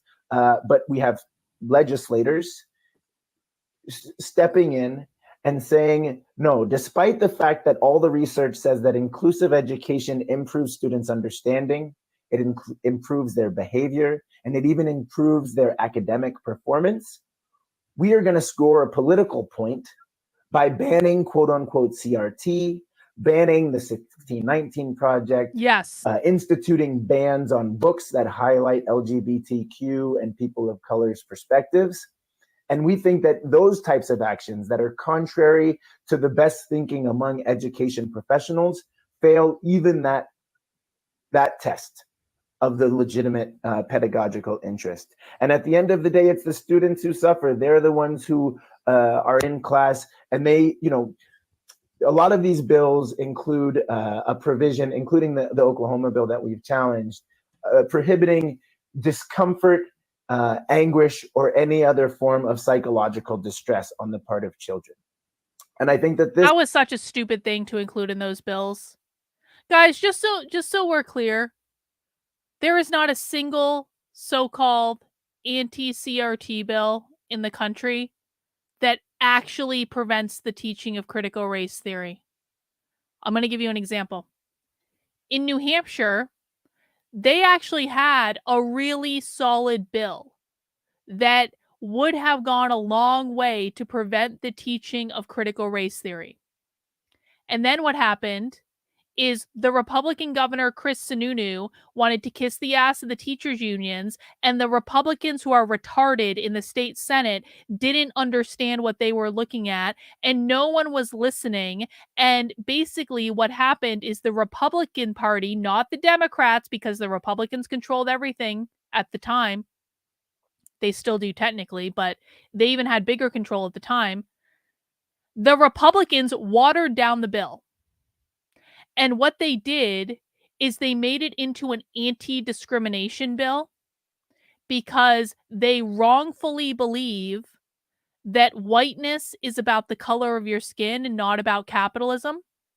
And they took out a provision in the bill that said, originally the bill said that you could not teach that America is a fundamentally racist country. They took that out of the bill. With that being taken out of the bill, you can teach systemic racism, you can teach equity, you can teach the 1619 project. It's still being taught all over New Hampshire, even though the Republicans high-fived and said, we've banned critical race theory in New Hampshire. No, they haven't. They haven't at all, because they took out provisions in the bill that are directly related to the teaching of critical race theory. And they reframed the bill to be around white skin, when critical race theory is not about the color of your skin. It is about the system. And they took out the part that banned the teaching of systemic racism. And they knew about it. And they decided that it was more important for them, as the state Republicans in New Hampshire, to get revenge on the bill's sponsor, because the bill's sponsor at the time had spoken out against Chris Sununu and his COVID restrictions. They decided it was more important for them to get revenge on the bill's sponsor by ignoring that because I was talking to the bill's sponsor and I said, here is what is wrong with what they've done with the bill, A, B, C, and D. He tried to fix it. He tried to get it changed back in reconciliation. The Republicans wouldn't do it because they were pissed off at him that he spoke out against Chris Sununu's COVID restrictions. So critical race theory is still taught all over the state of New Hampshire. There is actually a school district in New Hampshire. It's the Exeter Region Cooperative School District that about a year ago had on their fucking homepage that they were teaching critical race theory. Had on their fucking homepage that they actually were breaking the state law. They weren't just teaching the systemic racism stuff that was allowed under the bill. They were actually breaking state law. I reported them to the state for it. The state refused to enforce the bill. The state refused to do anything about it. They refused to investigate. Do you want to know why they refused to investigate when I reported them to the school? They said, well, you're not a student at the school, and therefore you're not being discriminated against. So we're just going to ignore this. There is not a single anti-CRT bill in this country that is preventing the teaching of critical race theory. I can go through all of them and show you exactly how people can teach critical race theory in it, because the Republicans never bothered to understand the monster that they were actually fighting. This is a particularly troubling provision, because it really, the implicit word that's missing there is white children, right? It's trying to protect white children from discomfort. As an African American who grew up in public schools, the discomfort caused by a whitewashed history being produced is something that I know quite well. And I know that other people of color and other folks who are from marginalized communities know well what it means to not see yourself reflected. So at the same time, some amount of discomfort is inherent in the learning process, right? Like, we go to school to be pushed, especially in higher education, where adults go to test ideas. So then for these same legislatures to prohibit any form of discomfort that could be produced by discussions of race or sex, I think is disingenuous in the extreme. So we have thousands of people who have joined us for this conversation, and I want to cover at least two more areas before I let you both go. One is I want to help our folks who are with us today understand what goes into a lot of these efforts. So I want you to peel back the curtain a little bit on how the ACLU works. And then I want to get to a really important part, because we had over 400 people ask us, because we allowed folks to submit questions. We had over 400 questions about what can I do? So I want to make sure we cover what goes on behind the scenes, and then we get to what we can let all these folks know how to work with us. So Chase, you first. Tell us a little bit about what was involved in stopping the state stopping the state from terrorizing families with trans kids. So I think the Texas case, as I mentioned, it was truly one of the most frenetic and stressful, but also incredible collaborative experiences of my career, because we did have to put something together very quickly. We were filing in state court, which is not something that we always do. And one of the reasons why we're so lucky to have our affiliates is that we do have experts in all of the state legislatures and all of the state court systems. And I remember when this all was happening, it was a Friday afternoon, and I emailed colleagues at the Voting Rights Project, at Speech Privacy and Technology, at the Reproductive Freedom Project. I was like, here's the situation. What theories might we utilize? Like, do you have any ideas? We need to avoid some of the substantive issues. We're going into hostile courts. We have to be agile. We have to be strategic. And we ended up filing a case that was largely about the separation of powers and the fact that the executive was trying to infringe upon what is the typical terrain of the legislature, and that they didn't follow the procedures. And a lot of the arguments and theories we got came from a conversation that I had with staff at the Voting Rights Project about a case that they had filed in Kansas against Chris Kobach. And so taking that learning from our national projects and then collaborating at the national side with our affiliate, we had people working 24 hours a day to get things together, relying on the expertise of the ACLU, both in the sort of mechanistic sense of how to file in state court, and then also in the substantive sense of what claims might we bring to the table. We ended up having an in-person hearing at the last minute, prepping witnesses on the fly. You had people flying overnight to try to get to Texas to put on a full day hearing that resulted in an incredible injunction from the trial court judge, which has thankfully been upheld so far, or not disrupted, I should say, yet on appeal. And so it was truly a collaborative and completely chaotic but beautiful effort, alongside organizers on the ground in Texas who, were simultaneously testifying at the agency hearing to try to stop the agency from conducting the investigations and telling stories of families and children and the harm that this was causing. And it was definitely a collaborative effort in terms of organizers on the ground, and then across and all within the ACLU's nationwide structure. And it was really beautiful. And we're continuing to counsel, of course, with the ACLU of Texas, and then also with staff from the Women's Rights Project who are part of the legal team. Thank you for that, Chase. And Emerson, maybe just quickly, anything you want to add to the way the collaboration comes together at the state level? Sure. I mean, I think, the ACLU has been active in lots of different ways. I'm a litigator, Chase is a litigator, but we're doing all sorts of advocacy at state houses, public education campaigns, social media pushes. But in terms of the litigation in particular, we filed the first federal lawsuit challenging one of these education gag orders in Oklahoma. We brought the full suite of and they're claims, going to lose. First Amendment claims, due process claims, equal protection claims. We're also joined a suit in New Hampshire. In both cases, we're working with our affiliates in Oklahoma and in New Hampshire. Fuck you. Fuck you. These assholes are joined in I got subpoenaed in this fucking lawsuit. I got subpoenaed in this specific lawsuit because I reported the Exeter Region Cooperative School District to the state of New Hampshire for breaking the anti-CRT law. You assholes are involved? I'm not even sure I realized that. Fuck you, ACLU. That was a giant pain in the ass for me to get subpoenaed in this lawsuit. And also the Lawyers Committee in Oklahoma and pro bono counsel from Schulte, Roth, and Zabel. We've also filed a lawsuit along with the ACLU of Missouri challenging a book ban in Wentzville, Missouri. And I think, we have put every ounce of our efforts into trying to push back, both in the courtrooms, in the state houses, really matter. And in the streets. I appreciate that. And for my last question to you each, I'm going to ask you the same thing. What are the concrete actions our supporters can take to push back against these bills? And I'll start with you, Chase.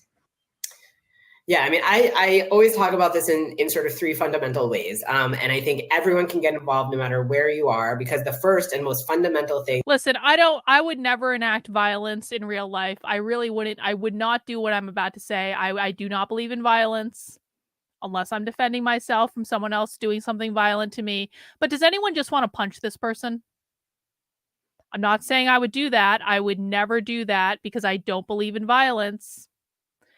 But I'm just saying, like, if I had a free pass in a fantasy land in which there is no consequence to violence and which everyone is going to be fine at the end of the day, I'm having feelings. That's all I'm saying. I would never actually do it in real life. There's a difference between fantasy and reality. That I think people can do is disrupt the narrative. Moving these bills and attacking trans kids relies on weaponized misinformation. So you can be a part of changing the conditions that we're fighting against these bills, making sure people know that this is medically necessary care, reminding people that trans young people are absolutely not a threat to others. And you can, join. We have a support trans youth pledge and information for parents and caregivers. So you can go and join that with us. That's part of disrupting the narrative that transness is scary or harmful. You can go to your affiliate's website and learn more. We have affiliates in every single state. In DC and Puerto Rico, you can get involved. So I think that is way number one: disrupt the narrative. Way number two is to be engaged politically wherever you live. And we need that to be at the state, the local, and the federal level. And so it's disrupting the narrative, engage politically, and then finally, give us your resources, whether that's financial resources or the skills that you have to bring to the table. Give to bring us to the fight. Money, mother effers. We have all sorts of tools at our disposal as individuals. If you are someone who knows how to cook, go cook for organizers, because people are at the State House, people are struggling. If you have money, then donate to your affiliate, donate to national. We're out there fighting every single day, but you don't have to just donate money. You can donate your skills, you can donate your time, you can provide emotional support to people who are on the front lines. So I think there's lots of ways to get involved, and it's always so meaningful for me to see people showing up, because at the end of the day, they think that it's an effective political strategy on their part because we don't have allies, that they can win because people don't care about us. And that's how we push back, by showing that we have huge support and people do care about us. So I look forward to seeing you out there fighting alongside us. Thank you for that, Chase. And what are your thoughts, Emerson, on how people can get involved? Well, similarly, ACLU National has some resources on our website, aclu.org/right to learn. Our affiliates also have resources on their website, so that's an easy first step. But similarly, I think we encourage folks to contact their state representatives, their governors, the local school boards, to let them know how you feel. I mean, even in states where we think these bills are likely to pass, or states where these bills haven't been introduced yet, I think it's important for people to share that they think they value inclusive education, that they do not want to see these education gag orders in their states or in their communities. And I think, the last point I would just say, as a child and grandchild of educators and the husband of a public school teacher, hug a teacher, because it's very, very, very hard work, and they are being subjected to threats from every side. So I think, on an individual level, supporting teachers and students, because it's a really hard road that they're on right now. So appreciate those tips on how to get active. So we're now at the end of this town hall. All right. I want to thank Chase. Well, guys, that concludes our video number 1. Now, I'm going to be honest, I was going to show another video today, but it's about an hour long and the stream's already 2 hours long. And I'm going to be honest, I kind of just want to say, I think ending it here is good. I think we've had some good conversation. I just don't know if I have it in me to watch another hour-long ACLU presentation right now. Like, I just don't know if I have it in me. So I apologize if people are disappointed. Let's see, I have a super chat coming in from Newer 2. Let's see. Do you like my Twitter thread last night torching conservative media and influencers? Yes, Newer 2, I always do appreciate a good torch of conservative media and influencers. All right, guys, I think that's going to end happy hour for today. I think we had learned a lot. I think we had some good conversation in the chat. I appreciate everyone coming out per usual. We do happy hour every Friday at 5 p.m. I'm going to go write some stuff for my Substack. Victor has gone out to drink with his friends. How dare he? So I'm alone in my house, left to my own devices. And so what I'm going to do is I'm going to write some stuff for my Substack, which is Carlyn, Karlyn.substack.com. I will not be watching that psycho cunt Lauren Witzke. Yeah, I said it. I will not be watching Lauren Witzke on Tim Pool. Absolutely not. That will never ever happen. But you guys, you know what? Follow your bliss, man. Make sure you do subscribe to my Substack, which is Carlyn, KARLYN.substack.com. And you should see some stuff going up tonight, hopefully. I've got like, a whole bunch of articles that I've been meaning to write. I mean, I always say that, which is always true. I always have a million things I want to write for the Substack. Sometimes it happens, sometimes it doesn't. But make sure you do subscribe for free. And if you do want to support the work I'm doing, you can sign up for $8 a month or $80 a year. I am the only one on the internet breaking down the woke left ideology in plain English, teaching you how to speak socialist in a way that no one else is. So if you wouldn't mind supporting the work I'm doing, because God knows it will never be supported by the establishment because they don't care about the things they claim to care about, please do make sure you sign up on my Substack and you'll get some free perks and stuff like that. Guys, that is all I have for tonight. I will be back tomorrow at 6 p.m. for Socialism Saturday, and we'll do it all again. Take care, guys. Have a great rest of your day, and we'll see you soon. Bye.